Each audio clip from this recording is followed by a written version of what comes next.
Mojo. Like so many other Americans, our next guest lost everything in the economic collapse in 2009. But since then, she's been quietly making a fortune online, and now she's spreading the word on how you can do it as well. So welcome, marketing specialist, author, and blogger, Tracy Walker. Welcome to our show. Thank you so much for having me. I'm excited. And you know, we mentioned this in the beginning, that just like a lot of other Americans, you had some hard times during some economic crisis. Talk about 2009. You had a tough time. What was going on? Well, I actually had a real estate investment company, and we did extremely well from 2003 through 2008, actually. Okay. And all of a sudden, when the market changed, mortgage laws changed, all of the properties that we had, our buyers could not get financing, which meant everything, all of our income basically shrunk to zero. House went into foreclosure, my cars went into repossession, we had the electricity rigged, the gas was cut off. It was literally a nightmare. I cried every night. And you know, at this point, a lot of people would say, that's it, I'm done, nothing I can do about it. But you didn't do that. So what did you do instead? I just didn't believe that was what I was destined to do. I just didn't think that was the end. And so I began to reach out to different people who I knew and began to get some ideas on how I could generate more income. And came across the idea of home-based business and started diving into that and started to learn some skills, and that's what brought me through all that.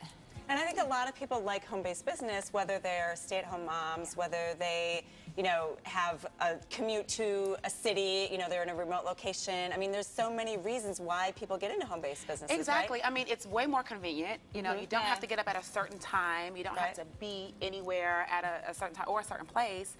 And you can stay at home with your kids if you want. You can kind of maneuver throughout the day, take care of errands, and you can be in control of your own life. But it's not as simple as I'm just going to buy a domain name, set up this website, and I'm in business, baby. No. So you have tips for how to succeed in an online business. What are some of those? Well, the very first thing that you have to do is really realize if you have a desire to be your own boss. It's not necessarily an easy path. You know, you don't have anyone waking you up. You don't have, you know, alarm clock. You kind of have to be responsible. Self-motivated too, Absolutely. right? Yeah. The second thing is you want to find a mentor.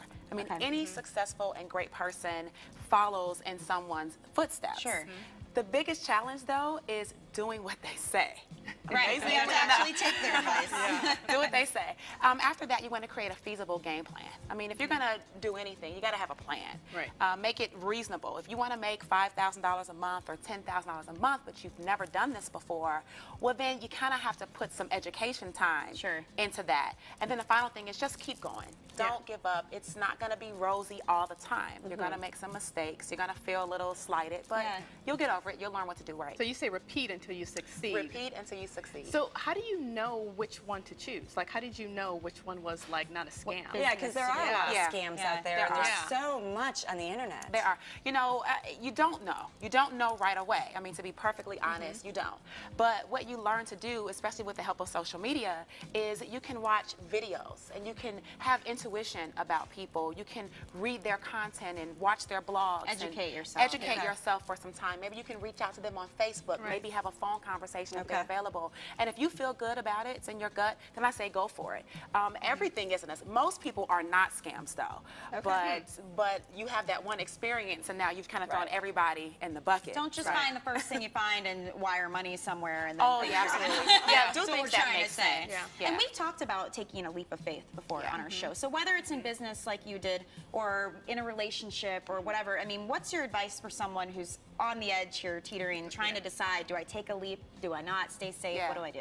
Yeah, I don't think staying safe is going to get it. I think that you kind of have to be risky. You don't have to be extremely risky, but you have to be willing to go after your dreams. And if you're not willing to put your first foot out there just to see what will happen, then you'll never know. And then you could live with a whole life of regret. True. We've talked about that. We did. And I like that, just jumping out there and just doing and be willing to say, you know what, no matter what happens, I'm going to go get it. That's right. I love that, following your dream. You've told us what to do. There are 4 things you say you want to avoid when you're starting a home-based business. What are those? Well, interestingly enough, you don't need to know everything before you start. Okay. You know, in life, sometimes people are little, you'll never start. You don't need to know 100%. You can actually earn while you learn here. And as you make mistakes, you adjust as you go. Another thing would literally be to, you don't have to get everyone as your customer.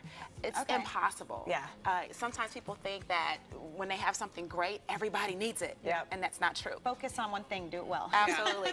Ironically, you don't have to work more than 2-3 hours a day. All right. This 8 to 10 hour workday, it doesn't have to exist in this world. You can pretty much cater your time to do specific income producing activities, and you're done for the rest of the day. Ooh, that's my kind of job. That's right. And the last thing is, you don't want to save all your money, because if you don't spend some and put a portion to the side to enjoy the fruits of your labor, you'll be just a slave to your own business. You're going to get just burnt out. again. So in other words, have fun. Have fun. Thank you for that motivation. If you guys want to learn more, you can visit Tracy's blog at whattracythinks.com and get more info on that.